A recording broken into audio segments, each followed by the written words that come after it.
आज इस सत्र में आप उपस्थित हैं श्रीमान उपेंद्र भाई त्यागी जी, प्रांत सह बौद्धिक प्रमुख। आज ही के ज्येष्ठ शुक्ल तृतीया, आज ही के दिन छत्रपति शिवाजी का राज्यारोहण हुआ था। इसी के शुभ अवसर पर आप हम लोगों के बीच मार्गदर्शन प्राप्त करेंगे। जी। आत्मीय स्वयंसेवक बंधुओं, आज का यह जो दिन बड़ा ही पवित्र दिन है। पूरे भारत में ही नहीं तो संपूर्ण विश्व में जहां भी हिंदू समाज के लोग आज होंगे, उनके लिए बड़ा ही गौरव का विषय है। आज से 347 वर्ष पूर्व आज ही के दिन हिंदवी साम्राज्य की स्थापना हुई थी।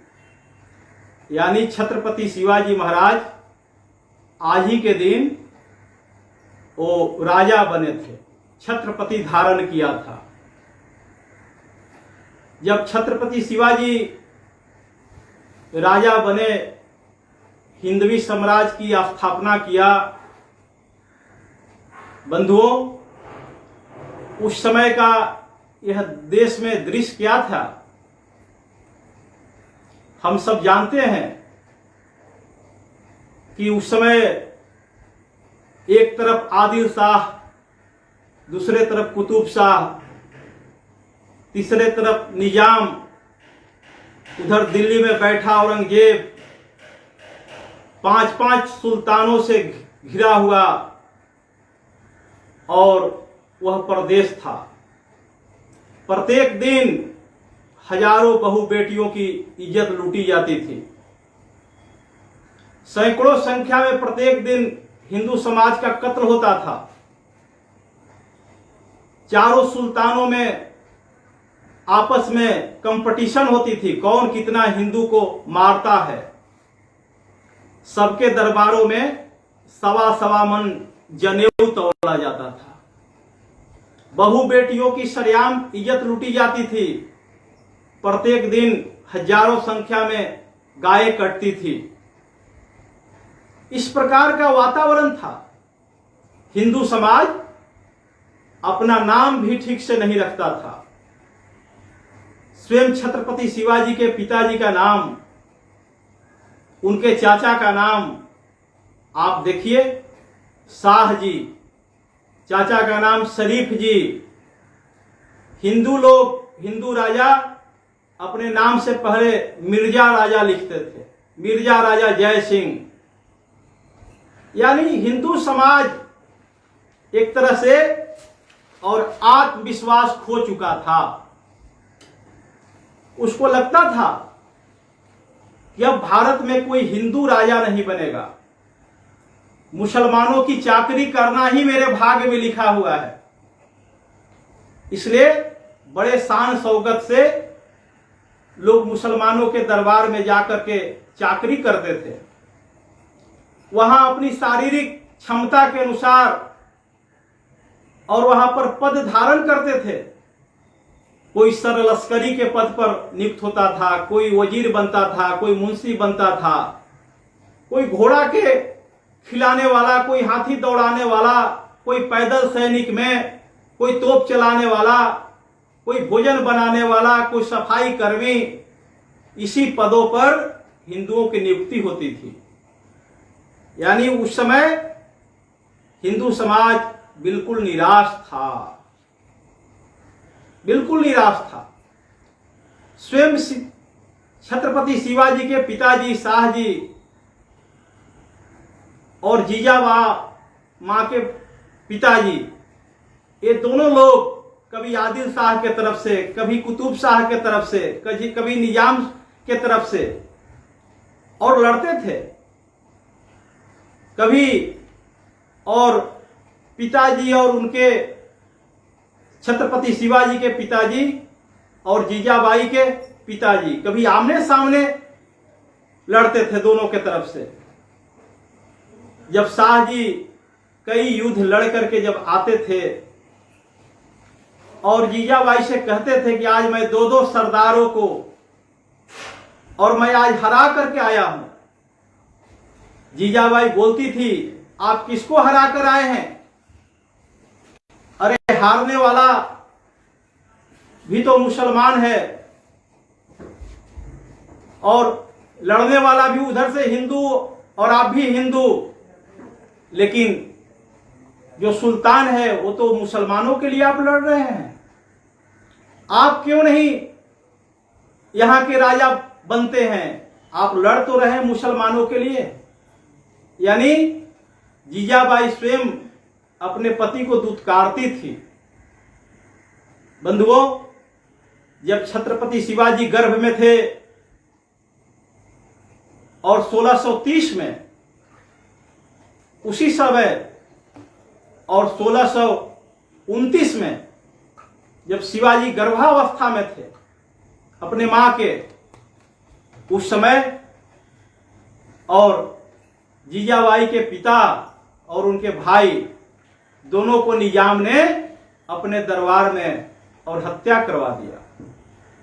आप समझ सकते हैं, जीजाबाई तो बचपन से ही और बिल्कुल प्रखर हिंदू थी।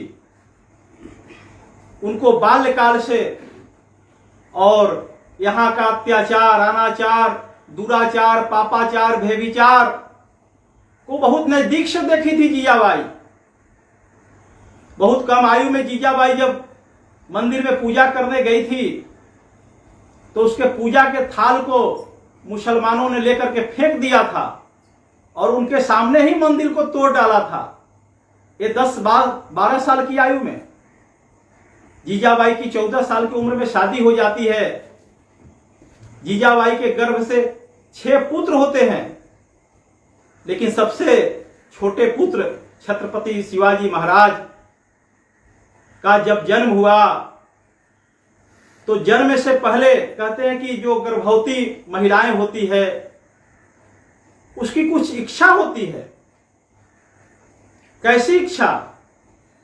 तो जैसा पुत्र प्राप्त होने वाला रहता है, जैसा बालक जन्म लेने वाला होता है, उस प्रकार की मां की इच्छा होती है। और वह मां अपने सहेलियों से अपने कहती है कि मुझे शेर की सवारी करने की इच्छा हो रही है। मेरे 2 हाथ नहीं, मेरे 18 हाथ चाहिए और 18 हाथ में और तलवार चाहिए, शस्त्र चाहिए, और उसी शस्त्र को लेकर और मैं इस धरती से अनाचारी, दुराचारी, पापाचारी, व्यभिचारियों को मैं समाप्त करूंगी। आगे मैं सिंह की सवारी करूंगी और मेरे नाम का विजय गाथा संपूर्ण विश्व में हो, ऐसी हमारी इच्छा कर रही है। जीजाबाई की सहेली जब इस प्रकार की बात सुनती है तो सहेलियों को बड़ा आश्चर्य हुआ। करे हिंदू होकर के और सिंहासन पर बैठेगी? सहेली कहती है आप क्या कर रही हो? ये किस प्रकार की भीख मांग रही हो? अरे हम हिंदू हैं, हम हिंदू होकर के ये सब नहीं कर पाएंगे। एक हिंदू राजा, पुणे के राजा ने ऐसा प्रयास किया था, क्या परिणाम हुआ? वहां के और उनके खेत को गधे से जुतवा दिया गया। उनके खेत में और टूटे हुए चमड़े का चप्पल गाड़ दिया गया, टांग दिया गया। हम हिंदू हैं, हम ऐसा नहीं कर सकते हैं।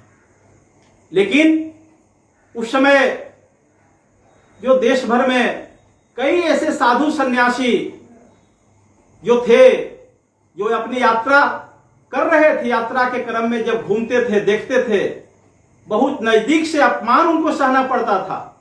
समर्थ गुरु रामदास उस समय के बड़ा ही और प्रसिद्ध संत थे। उनके नाम में समर्थ गुरु रामदास लिखाता था। हनुमान जी के वो अपने को अवतार मानते थे। भगवान राम को अपने को दास मानते थे। उन्होंने जगह जगह 400 से ऊपर और हनुमान जी की स्थापना किया। ऐसे जब हनुमान जी की स्थापना करने जाते थे समर्थ गुरु रामदास, तो उनको कितना अपमान सहना पड़ता था। टूटे हुए मंदिरों को देखकर वो कहते थे कि मां तुम कहां हो, मैं आपकी वीरता की कथा बहुत सुना हूं, लेकिन आज प्रत्यक्ष और दिखाने की आवश्यकता है। यानी साधु सन्यासी भी कितने निराश थे। ये निराश साधु सन्यासी के स्वप्न में और आता है कि कोई न कोई अवतार होने वाला है भारत में, और यह अवतार शाह जी के परिवार में होने वाला है। छत्रपति शिवाजी के मां के गर्भ से होने वाला है, और वह अवतारी बालक छत्रपति शिवाजी का जन्म 1630 में होता है।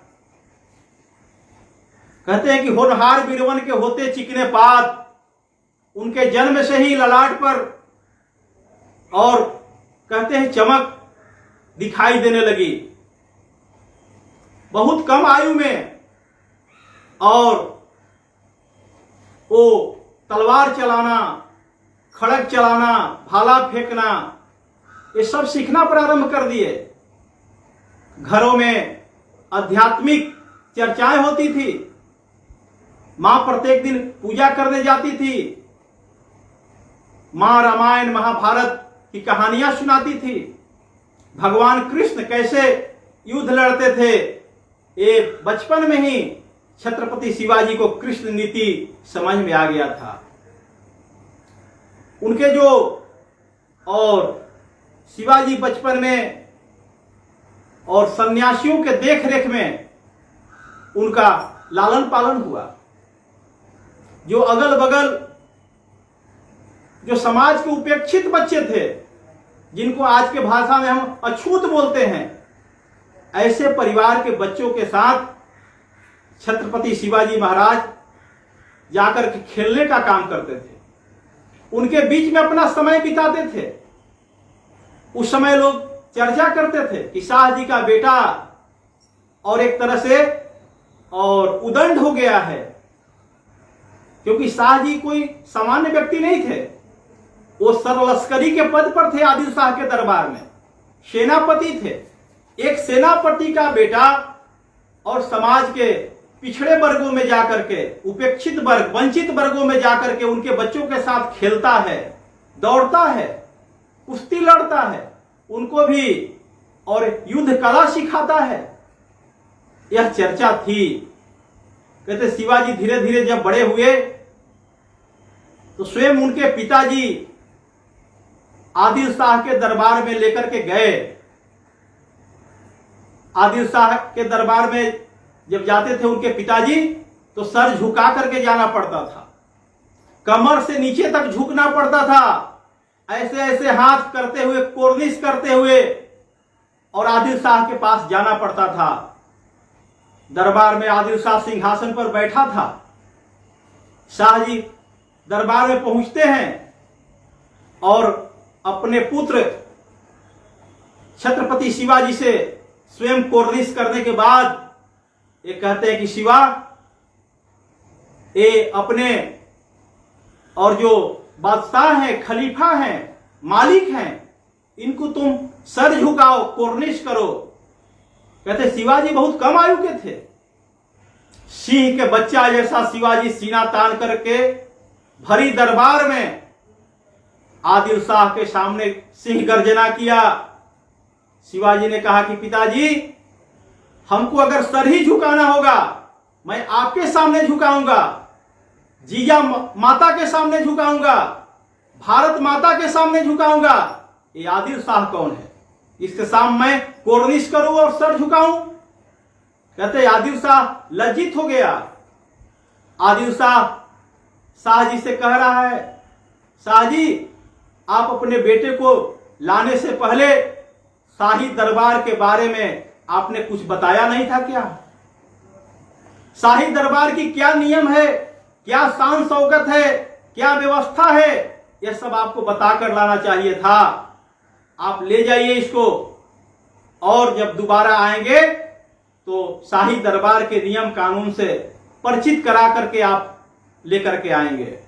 शिवाजी वहां से अकड़ते हुए सीना तान करके आदिल शाह के दरबार से निकल गए। आदिल शाह को तो उसी समय लग गया कि हिंदवी साम्राज्य की स्थापना का और बीज पड़ चुका है शिवा शाह जी के घर में। उसके सेनानायक छत्रपति जन्म ले लिया है, आदिल शाह को लगने लगा, क्योंकि आदिल शाह के जीवन में ये पहला व्यक्ति, कोई वो भी उम्र क्या था, किशोरावस्था में, उस उम्र में जाकर के शिवाजी ने अकड़ते हुए आदिल शाह को चुनौती दिया। कहते हैं शिवाजी कम आयु में जब घूम रहे थे तो रास्ते में देखा कि एक कसाई और गौ माता को लेकर के जा रहा है और बड़ा झूमते हुए जा रहा है। शिवाजी ने कहा कसाईयों से कि गौ माता को छोड़ दो।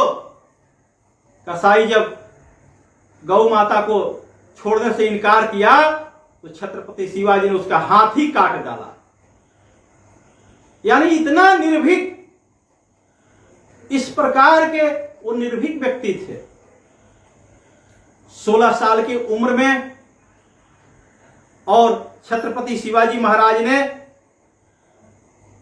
16 साल की उम्र में तोरण दुर्ग, जो वहां का प्रवेश द्वार था, उसको उन्होंने जीत लिया 14 साल की उम्र में। और पहला और तोरण द्वार जीतने के बाद, यानी प्रवेश दुर्ग जीतने के बाद, उससे जो और धन धान मिला, उससे जो सामग्री प्राप्त हुआ, हीरे जवाहरात मोती, ये सबसे धीरे धीरे अपना सैनिक खड़ा किए, अपने साथ और योद्धा खड़ा किए, अपने जैसा उनको साथ में रखना, उनको उनकी तैयारी कराना, धीरे धीरे धीरे धीरे। और कहते हैं कि शिवाजी और 15-20 किले जीत लिए। आदिल शाह के दरबार में हड़कंप मच गया कि अरे यह जो बाल शिवा, जो किशोर शिवा है, इसकी आयु जैसे जैसे बढ़ रही है, उसकी तलवार की धार, उसकी तलवार की धाक धीरे धीरे और समाज में फैल रहा है। उसके साथ लोग जुड़ रहे हैं, उसको अपना नेता मान रहे हैं। आदिल शाह बड़ा बेचैन हुआ। आदिल शाह जो है बीजापुर के दरबार में, और आदिल शाह की जो बड़ी पत्नी थी पुलिया बेगम, ये पुलिया बेगम और एक बहुत बड़ा दरबार सजाती है। अपने क्षेत्र के नामी नामी और सैनिकों को, योद्धाओं को बुलाती है, लश्करियों को बुलाती है, और पुलिया बेगम भरी दरबार, सजा हुआ दरबार में कहती है कि आप में से कोई मर्द है? वो मर्द को ढूंढ रही है, क्योंकि उस समय शिवाजी का धाक जम चुका था। मुस्लिम महिलाएं कहती थी, अरे युद्ध लड़ने जा रहे हो तुम, शिवाजी से मत लड़ना। रात्रि में बच्चे को मुस्लिम महिलाएं और सुलाते समय शिवाजी के नाम से सुलाती थी, सो जाओ बेटा, शिवाजी आने वाले हैं, ऐसे। और शिवाजी का धाक था, इसलिए पुलिया बेगम कर रही, आप में से कोई मर्द है जो शिवाजी को जिंदा या मुर्दा पकड़ करके और आदिल शाह के दरबार में हाजिर करे। सन्नाटा छा गया दरबार में। एक व्यक्ति बड़ा हिम्मत के साथ, उसका नाम था अफजल खां। अफजल खां बड़ा हिम्मत के साथ और खड़ा होता है पुलिया बेगम को जाकर के और कोर्निश करता है, और कोर्निश करने के बाद कहता है, मैं अफजल खां, ऊपर अल्लाह, आसमान में अल्लाह और जमीन पर अफजल, बीच में कोई नहीं है। ऐसा घमंड भरे हुए और शब्दों में पुलिया बेगम को कहता है कि मैं अफजल खां को जिंदा या मुर्दा आपके चरणों में समर्पित करूंगा।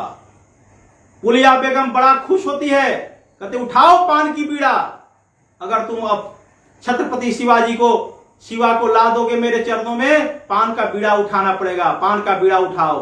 अफजल का पान का बीड़ा उठाकर खाता है। पुलिया बेगम कहती कितने तुमको घोड़सवार चाहिए, कितने हाथी के सैनिक चाहिए, कितने घोड़े वाले सैनिक चाहिए, कितनी तोपें चाहिए, कितने पैदल सैनिक चाहिए, कितने राशन चाहिए, कितने भोजन बनाने वाले और रसोइया चाहिए, कितने पैदल सैनिक चाहिए। ये सब अफजल खां कहते हैं कि लाखों सैनिक के साथ, पैदल सैनिक हाथी पर, घोड़ों पर, तोपों के साथ, और आदिल शाह के दरबार से निकलता है अफजल खां को खोजने के लिए। और जब वो निकलता है आदिल शाह के दरबार से 4 किलोमीटर दूर, 4 मील दूर जब जाता है तो उसका एक हाथी और कहते हैं कि मर जाता है, जो बड़ा खूंखार हाथी था। अफजल खां को सलाहकारों ने कहा कि अभी समय ठीक नहीं है शिवाजी से लड़ने का, अब शगुन हो गया, हम लोग को लौट जाना चाहिए। लेकिन अफजल खां कहता है कि नहीं नहीं, हमको चलना है। मैं पुलिया बेगम को सामने मैं संकल्प लिया हूं शिवा को जिंदा या मुर्दा पकड़कर लाने के लिए। लेकिन अफजल खां अंदर से डर जाता है, और अफजल खां को भी लगता है कि हमारे जो सलाहकार हैं ये उचित सलाह दे रहे हैं। अफजल खां लौट जाता है, और लौटने के बाद हम सब जानते हैं कि अफजल खां की 64 पत्नियां थी। अफजल खां को लगने लगा कि अगर शिवाजी मुझे वध कर देगा तो 64 पत्नियों का क्या होगा। इसलिए सभी पत्नियों के साथ, अपने बीवियों और बेगमों के साथ अफजल खां रंगरेलिया मना रहा है। उसके साथ और एक एक पत्नियों के साथ रंगरेलिया मनाने के बाद उसकी हत्या करते जाता था। एक बीवी उसका बेगम और किसी तरह उसमें से भाग करके निकल गई। जब आप जाएंगे वहां तो जो 64 मजार हैं वो 63 मजार एक स्थान पर है और एक मजार अलग से बना हुआ है। फिर अफजल खां अपने 63 पत्नियों की हत्या करके फिर निकलता है। अफजल खां ने और 2 चाल चली। एक, जो वहां की जो कुल देवी हैं तुलजा भवानी, उनके मंदिर को और तोड़ डालता है। केवल तोड़ता ही नहीं है तो मंदिर में गौ काटता है। यानी यह संदेश शिवाजी तक पहुंचे कि तुम्हारे कुल देवी को मैं और नष्ट कर दिया, छत बिछत कर दिया। वहां शंकर जी का प्रसिद्ध मंदिर को तोड़ता है, क्योंकि शिवाजी तो आध्यात्मिक भी थे, वो प्रत्येक दिन पूजा करते थे। शिवाजी को लगे कि कुल देवी का अगर हम तोड़ डालते हैं तो शिवाजी और किला से बाहर निकल करके मैदानी इलाके में आ जाएगा, हमसे युद्ध करेगा। रास्ते में किसानों के खेतों को और रौंद डालता है, बहू बेटियों को इज्जत लूटता है, गायों को काटता है। यहां तक कि शिवाजी का जो साला थे उनको भी गिरफ्तार करवा लेता है। दूसरी चाल चला, शिवाजी के साला को गिरफ्तार करा लिया, हाथी से कुचलवाने का आदेश दे दिया, फांसी से कुचलने का आदेश दिया। लेकिन उस समय लाखों स्वर्ण मुद्राएं देकर के शिवाजी के जो साले थे उनको छुड़ा लिया गया। ये दो जो चाल चला अफजल खां, एक मंदिर को तोड़ना, बहू बेटियों की इज्जत लूटना, किसानों के खेत को उजाड़ना, दूसरा शिवाजी के साले की गिरफ्तारी करना।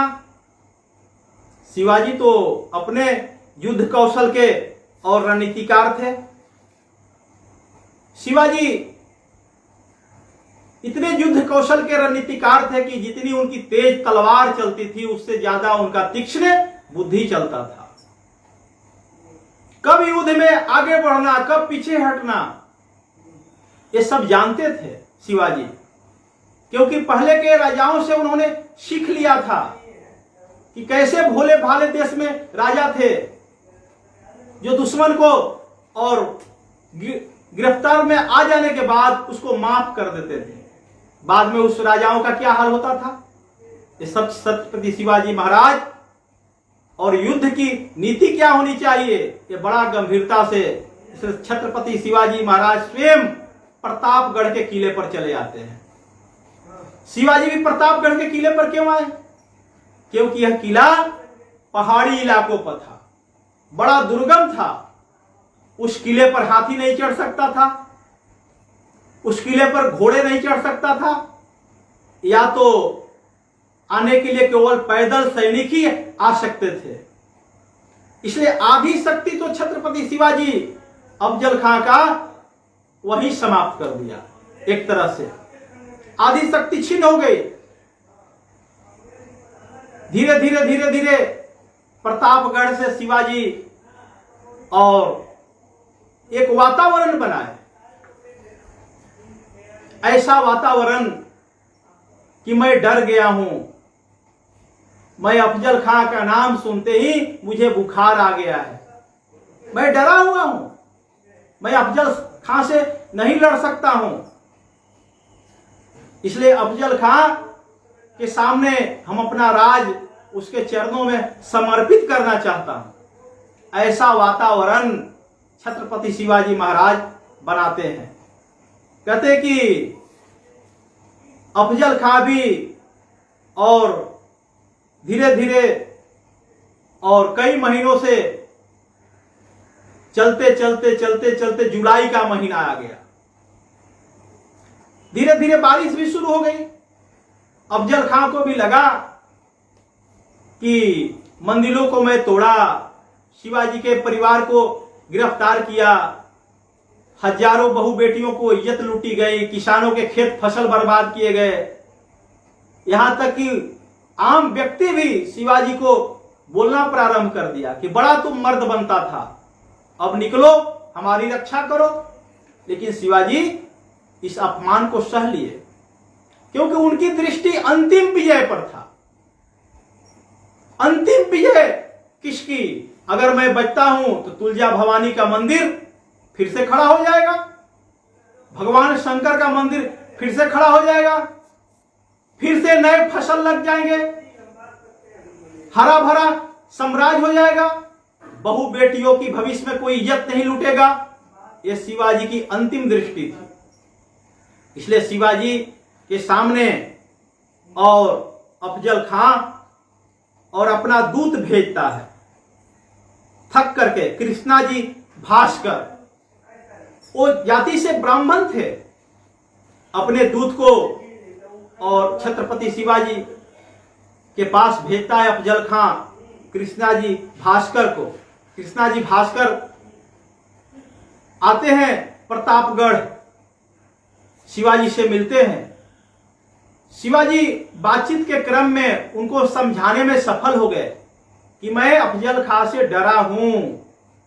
अफजल खां तो मेरे चाचा के समान है, वो तो मेरे पिताजी के साथ काम किए हैं, इसलिए वो तो हमारे चाचा लगते हैं। मैं तो चाहता हूं कि अपने अफजल चाचा को अपना यह जो जीता हुआ साम्राज्य है उनके चरणों में समर्पित कर दो। ये कृष्णा जी भास्कर जाकर अफजल खां से कहते हैं कि शिवाजी तो डरा हुआ है। अफजल खां और कहते हैं कि मस्त हो जाता है और अहंकार में आ जाता है और उसकी घमंड और कहते हैं कि बढ़ जाती है। फिर और गोपीनाथ पंत को अपना पत्र लिखकर, पत्र देकर के छत्रपति शिवाजी, जो गोपीनाथ पंत जो छत्रपति शिवाजी के और पुरोहित थे, एक तरह से इनके नजदीकी थे, दूत थे, ये अपने दूत को भेजते हैं। अफजल खां से मुलाकात होती है और गोपीनाथ पंत का, और धीरे धीरे दूतों का आना जाना शुरू हो जाता है। यानी शिवाजी एक वातावरण बनाए। बाद में तय हुआ कि 30 सैनिक के साथ और शिवाजी और अफजल खां का मुलाकात होगा। उधर से जो कृष्णा जी भास्कर थे उन्होंने तय किया और अफजल खान ने कि 30 सैनिक हमारे और 30 सैनिक शिवाजी के, इनके बीच में मुलाकात होगी। लेकिन बाद में शिवाजी ने कहा कि नहीं, ये 30 सैनिक नहीं, 10-10 सैनिक, 10 अफजल खां के साथ रहेंगे और 10 शिवाजी के साथ रहेंगे, और सैनिक भी कितने दूर पर रहेंगे ये भी तय हो चुका। यह तिथि जो है 10 नवंबर और 1669 का यह तिथि तय हुआ। उससे पहले छत्रपति शिवाजी अपने मां से, जीजाबाई से जाकर के मुलाकात भी कर लेते हैं, मां से आशीर्वाद भी ले लेते हैं। मां भी जानती थी कि अफजल खां ये बड़ा क्रूर है, एक बकरे का मांस खाता था बंधु प्रत्येक दिन, इतना बड़ा विराट शरीर था उसका। शिवाजी उसके केवल गर्दन तक ही पहुंचते थे, छाती तक। और उसके साथ सैयद बंडा नाम का बहुत बड़ा एक योद्धा भी था। अफजल खां इस प्रकार की तैयारी करके और आया था, और मां से आशीर्वाद लेकर छत्रपति शिवाजी प्रतापगढ़ आ जाते हैं। मां भी कहती है, बेटा तेरे साथ माता भवानी का, तुलजा भवानी का दिया हुआ तलवार है, उस दिन तुम नहीं मां स्वयं लड़ेगी, स्वयं तुम्हारे तलवार में मां वास करेगी। ये छत्रपति शिवाजी को और मुलाकात से एक दिन पहले स्वप्न में भी आया था। मां तुलजा भवानी करेगी, बेटा तेरे तलवार में मैं वास करूंगी उस दिन। मां से आशीर्वाद ले लिया। तिथि तय हो गई 10 नवंबर 1669, 10-10 सैनिकों के साथ। तब तक प्रतापगढ़ को छत्रपति शिवाजी ने एकदम राजसी शाही दरबार बनाया, शाही दरबार। जो अफजल खां के साथ कुछ व्यापारी भी आए थे, उस व्यापारियों को भी शिवाजी ने सूचना भिजवाया कि आप जो हीरे मोती लेकर के आए हैं, ये आप लेकर के प्रतापगढ़ आए और आपके हीरो मोती खरीदे जाएंगे। व्यापारियों को भी आए और उनके हीरे मोती छत्रपति शिवाजी महाराज ने और लिया, और उस हीरे मोती से वो जो मुलाकात का जगह तय हुआ, वो एक तरह से बहुत बड़ा शाही ठाट बाट में मुलाकात तय हुई। अफजल खां 10 सैनिकों के साथ और पहुंचता है प्रतापगढ़। शिवाजी जब किले से, शिवाजी तो उसकी धुरतई को जानते थे कि अफजल खां तो तय करके आया है कि जिंदा या मुर्दा, और एक तरह से बेगम के चरणों में समर्पित करना है आदिल शाह के दरबार में।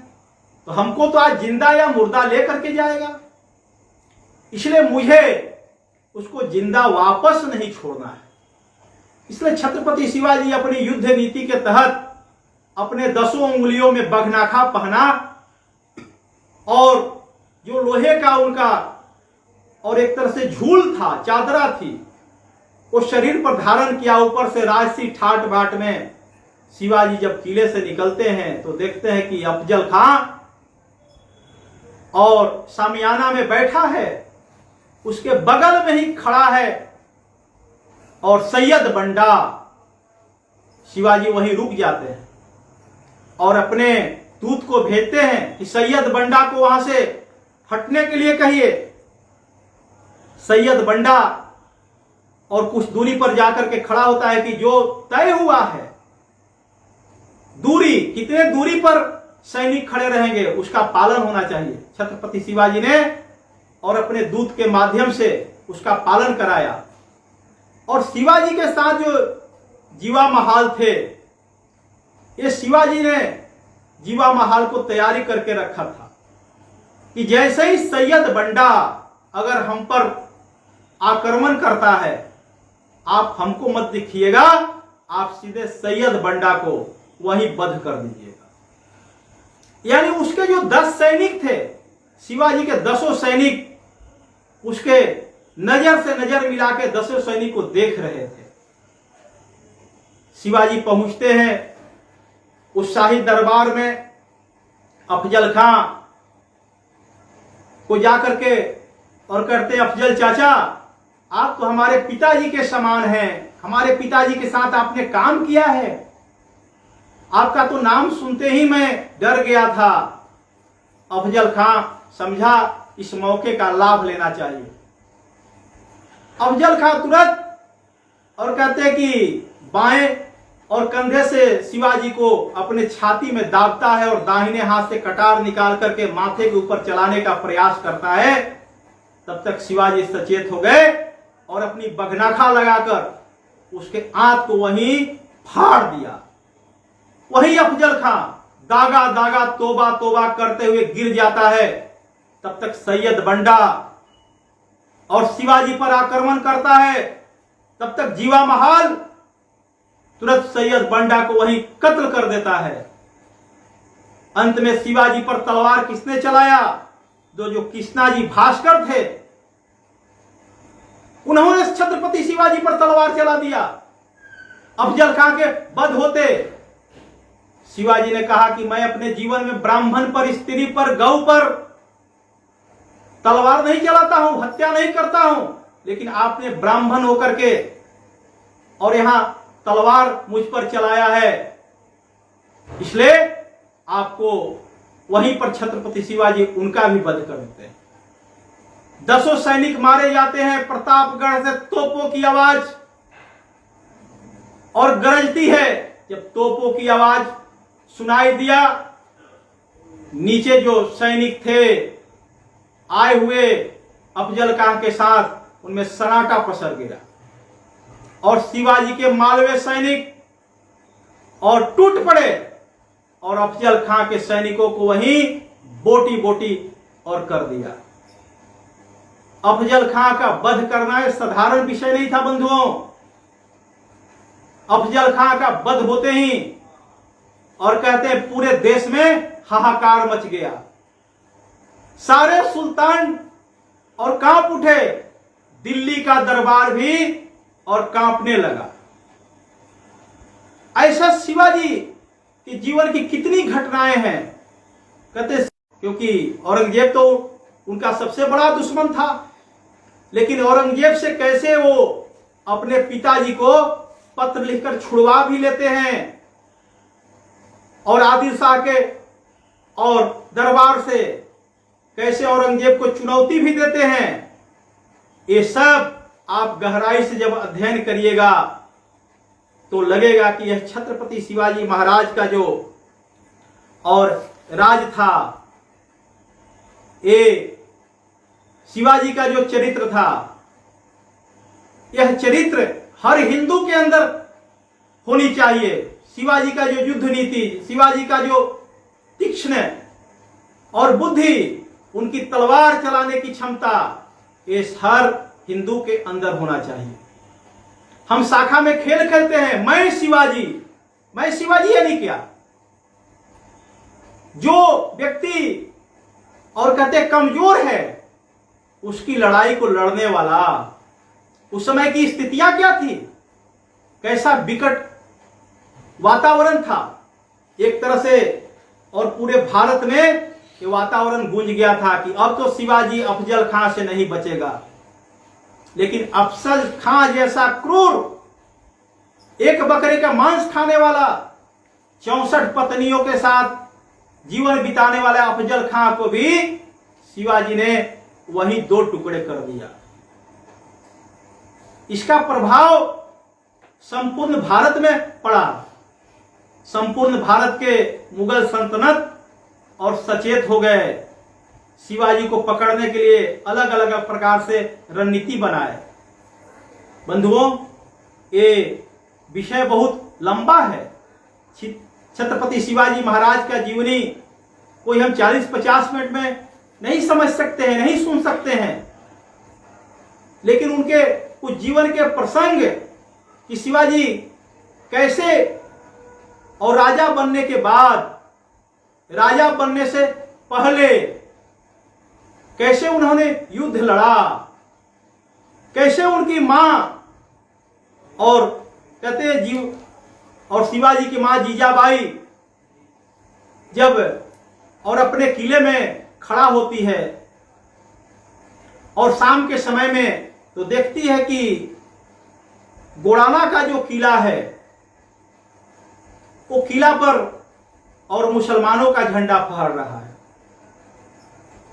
वो शिवाजी को बुलाकर कहती है जीजाबाई कि शिवा, अरे अभी भी जो सामने का जो किला है, गोड़ाना का किला, उस किले पर आज भी मुसलमानों का झंडा फहर रहा है। शिवाजी दूसरे दिन दरबार सजाते हैं, उसी समय उनके दरबार में, और कहते तानाजी मंसूरे जो बड़ा हट्ठा कट्ठा जवान थे, वो बड़े योद्धा थे, वो तानाजी मंसूरे और उनके भाई सूर्याजी मंसूरे, ये दोनों शिवाजी के पास आए थे अपने पुत्र के शादी के और निमंत्रण देने के लिए कि मैं बेटे का विवाह कर रहा हूं और आप उसमें शामिल हों। शिवाजी को और बुलाने आए थे, लेकिन उस दरबार में बैठ गए। दरबार में शिवाजी ने कहा कि आप में से कौन ऐसा योद्धा है जो सामने वाले किले से और मुसलमानों का झंडा उतार करके और हिंदुओं का जो झंडा है भगवा ध्वज फहरा सकता है। तुरंत तानाजी मंसूरे और तैयार हो जाते हैं। शिवाजी कहते नहीं तानाजी, आपके घर में तो शादी है, लगन लगा हुआ, पुत्र का विवाह करना है आपको, पहले जाइए विवाह कर दें। लेकिन तानाजी कैसे सैनिक थे, कितनी शिवाजी से आत्मीयता थी, कितना लगाव था। तानाजी मंसूरे ने कहा विवाह बाद में, पहले उस किले का विवाह हो, बेटा का विवाह बाद में, पहले गोड़साना के किले का विवाह। और 500 सैनिकों के साथ, और कहते हैं कि तानाजी मंसूरे और वहां जाते हैं किले के अंदर। जब किले के पास पहुंचते हैं तो रात्रि का समय था, किले पर चढ़ना बड़ा कठिन काम था, बहुत, और परिश्रम के बाद भी कोई किला पर नहीं चढ़ सकता था। लेकिन तानाजी मंसूरे अपने साथ एक बहुत बड़ा, और कहते हैं कि पक्षी उस समय का, और लेकर के गए थे उस पक्षी को, और रस्सी में बांधकर किले पर फेंकते हैं। वो पक्षी 2 बार गिर जाती है। तीसरा बार कहते हैं तानाजी कि अब की तुम नहीं फंसाई रस्सी को, तभी तुमको वहीं काट देंगे। तीसरा बार जब रस्सी फेंकते हैं तो रस्सी फंस जाती है किले में जाकर, और तानाजी मंसूरे उस रस्सी के सहारे सैनिकों को चढ़ाते हैं जाकर के, और अंदर से फिर दरवाजा खुलता है 500 मावले सैनिक के साथ, और वहां और चढ़ जाते हैं। भयंकर युद्ध होता है। उस किले का किलादार हिंदू था उदयभान सिंह, उसके साथ तलवार स्त्रियों के प्रति हुआ, देखिए तो। और शिवाजी का कैसा दृष्टिकोण था, तो कहते हैं कि शिवाजी के जो एक बड़े ही और सरदार थे अब्बा जी सोने देव। ये अब्बा जी सोने देव सुखबीर सरदार थे। इनको पता चला कि कल्याण जो वहां का क्षेत्र था, कल्याण का खजाना में और बहुत सोने चांदी अशरफी पड़े हुए हैं। वहां दूर दूर से व्यापारी आते थे और व्यापार करने। चलना चाहिए और खजाना को लूटना चाहिए। उनको सूचना हुआ कि बड़े व्यापारी आए हैं और वहां हीरे जवाहरात मोती सोने चांदी पड़े हैं। और अब्बा जी सोने देव जाकर के कल्याण से अपने सैनिकों के साथ निकलते हैं और जाकर के सोने चांदी जवाहरात तो लूटते ही हैं। कल्याण के जो सूबेदार की बहू थी उसको भी उठा करके लेकर चले आते हैं। ये छत्रपति शिवाजी महाराज के सामने प्रस्तुत करते हैं, महाराज इसको ले जाओ हवेलियों में, इसके साथ सहवास करो। कहते हैं शिवाजी महाराज और अब्बा जी सोने देव को और बहुत डांट पिलाते हैं। कह रहे हमारे राज और आदिल शाह के राज में, औरंगजेब के राज में, निजाम शाह के राज में क्या अंतर, जब उस राज में भी हिंदुओं बहु बेटियों की इज्जत लूटी जाती थी और मेरे राज में भी बहु बेटियों की इज्जत लूटी जाएगी। आपके मन में कैसे यह विचार उठा? मेरे राज में किसी भी, चाहे वो दुश्मन का ही बहु बेटी क्यों न हो, वो अपनी बहु बेटी है, उसका सम्मान करना अपना दायित्व बनता है। कहते हैं कि कल्याण के सरदार की बहू को एक बार शिवाजी देखते हैं। देखने के बाद क्या उन्होंने कहा अब्बा जी सोने देव से कि अगर मेरी मां इतना सुंदर होती तो मैं कितना सुंदर जन्म, इतना ही सुंदर जन्म लिया होता है। यानी स्त्रियों के प्रति देखने का उनका दृष्टिकोण। छत्रपति शिवाजी 1674 में जेठ शुक्ल त्रयोदशी के दिन, आज ही के दिन, और छत्रपति का और धारण करते हैं, राजा बनते हैं। वो राजा बनना नहीं चाहते थे, लेकिन मां की इच्छा थी बेटा राजा बने। गंगा भट्ट जो काशी विश्वनाथ जी के और जो पुजारी हैं, उस कुल के जो बड़े विद्वान जो ब्राह्मण थे गंगा भट्ट, उनको लगा था, क्योंकि काशी विश्वनाथ जी का भी तो मंदिर टूट चुका था पहले, कि कौन इस देश के अंदर जो है बहु बेटियों की इज्जत की रक्षा कर सकता है, मंदिरों की सुरक्षा कर सकता है। वो सारे स्थानों पर ढूंढने के बाद, खोजने के बाद, राय मशविरा करने के बाद गंगा भट्ट को लोगों ने कहा कि अभी भारत में एकमात्र छत्रपति शिवाजी ही है जो बहु बेटियों की इज्जत, मंदिरों की रक्षा, पुजारियों का सम्मान, गौओं का सम्मान कर सकता है। इसलिए उसको राजा बनना बहुत जरूरी है। गंगा भट्ट भी जाकर के छत्रपति शिवाजी महाराज को समझाते हैं आपको राजा बनना ही चाहिए। शिवाजी तो अपने राज का और एक तरह से जाकर के गुरु महाराज समर्थ गुरु रामदास के चरणों में समर्पित कर दिया। लीजिए आपकी इच्छा मैं पूरी कर दिया, अत्याचारियों से मैं और एक तरह से धरती को खाली करा दिया। लेकिन समर्थ गुरु रामदास ने कहा कि शिवा तुमको राजा बनना है, तुम यहां की जनता के प्रतिनिधि बनकर के राजा बनो। इसलिए बंधुओं, शिवाजी ने कभी नहीं कहा यह शिवाजी का साम्राज्य है। शिवाजी ने कहा हिंदवी साम्राज्य है। हिंदवी साम्राज्य यानी हिंदुओं का साम्राज्य। जब इसकी घोषणा किया था शिवाजी ने कि मैं हिंदू साम्राज्य की स्थापना करूंगा, उस समय कितना विकट स्थिति थी। यानी जमा जमाया सुल्तानों को, राजाओं को चुनौती दे करके, और 44 वर्ष के उम्र में, 14 साल के उम्र से किला जीतना शुरू करते हैं लगातार 30 वर्षों का संघर्ष, यह युद्ध, शिवाजी एक दिन भी बैठे नहीं और 1674 में और हिंदू पदशाही के और स्थान पर हिंदू राजा बनते हैं। वहां पर एकदम शाही ठाट बाट में उनको राजगद्दी पर बैठाया गया। जब शिवाजी राजा बने तो खुशी की लहर समाज के अंदर।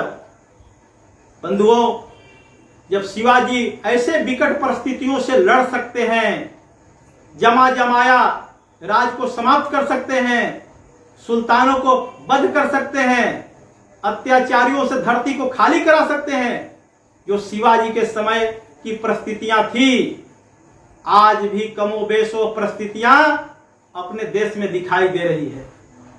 आज हम शिवाजी की खाली और एक तरह से हिंदू साम्राज्य दिन उत्सव केवल मनाने के लिए बैठे हैं क्या? हमको शिवाजी से प्रेरणा लेकर और आगे हमको कार्य में लगना है।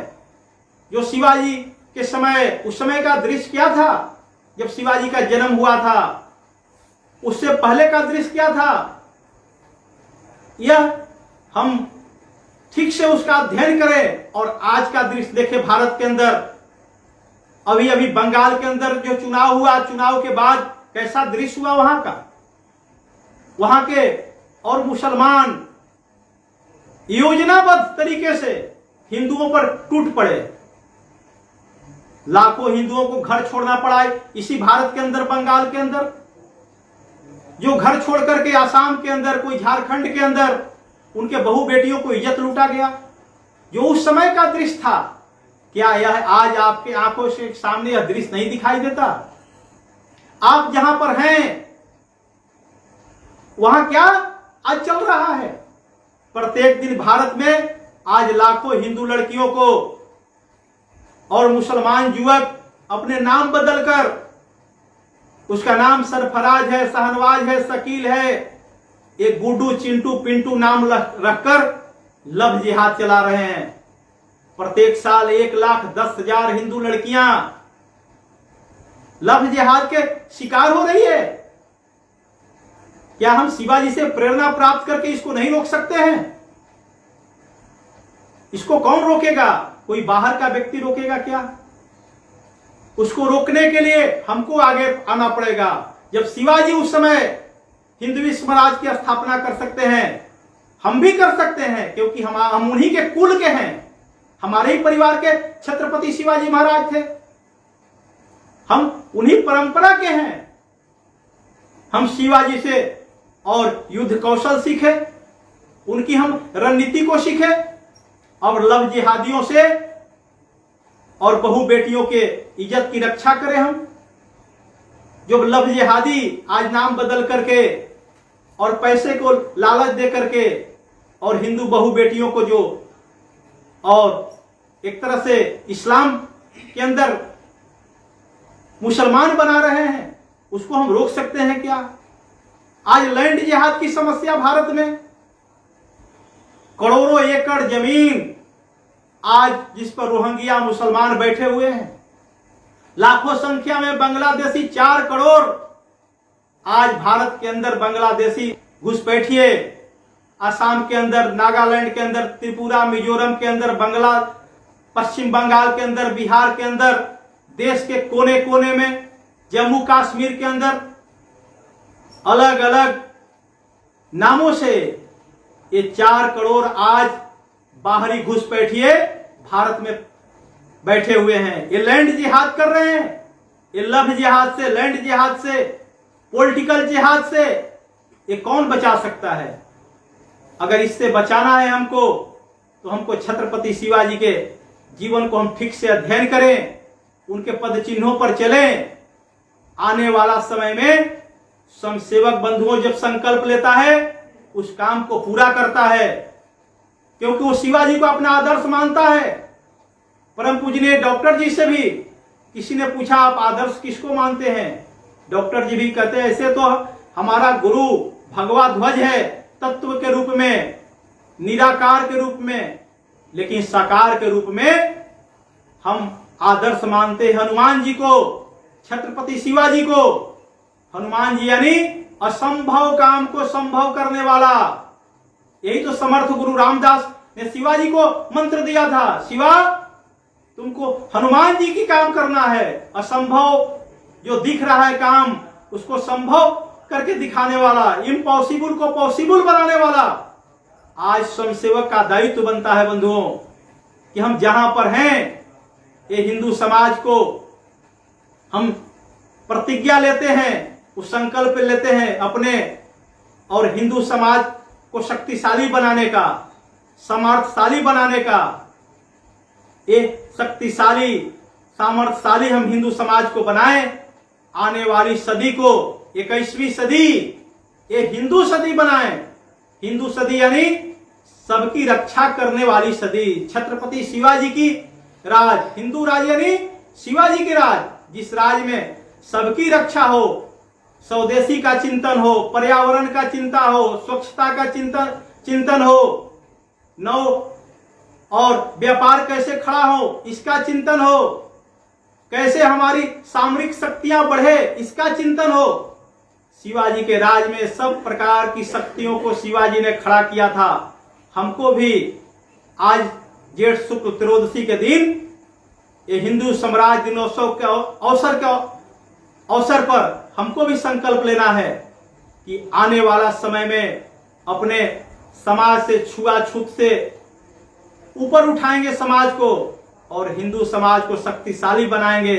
भारत को पुनः विश्व गुरु बनाने का संकल्प ले। आज हिंदू साम्राज्य दिनोत्सव के अवसर पर यही आपसे प्रार्थना करते हुए, विनती करते हुए अपनी बात समाप्त कर रहा हूं। फिनिश